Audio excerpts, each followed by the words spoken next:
A lot of founders try to be as big as possible. They like try to emulate the Microsoft product homepage and use the same terminology and like look as big as possible. Don't do that. When you're starting something new, the whole advantage is that you're a real human being. We are so starved for real, authentic connection that if you can just go talk to people and say, hey, I'm the CEO, what do you need? Being small means that you can have super extreme, fanatical customer support.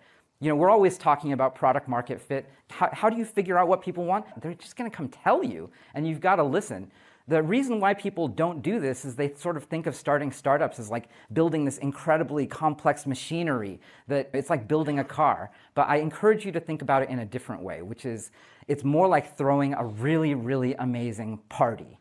Like, what is a great party like? You go there, you see a friend, they say, hey, welcome, let me take your coat, let me introduce you to your friends. For Posters, we were able to answer every single email that we got. And in fact, later when we had a 7-person team, the first thing we did was we split up the days of the week, and each one of us would take the inbox all day, and we would aim to reply to every single email within 10 minutes of receiving it. And if there was a bug, we'd fix it on the spot. And that helped a lot, actually, being as authentic as possible. Like, I'm a real person, I'm here to solve your problem, I'm the CEO. That actually helps so much. One of the earliest studies on internet behavior was actually on Usenet.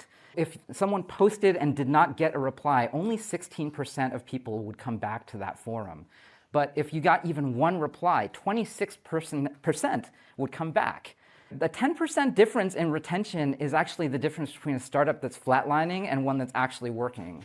The compounding of this is really, really massive. Most people would look at this and say, oh, this only applies to consumer. But these days, when you're working on, say, a B2B software thing, a thing for developers, like there are only 30 million developers. Developer tools are basically a consumer go-to-market now, but with 30 million consumers instead of 1 billion. And so this absolutely applies. Be small, be human, and get in there.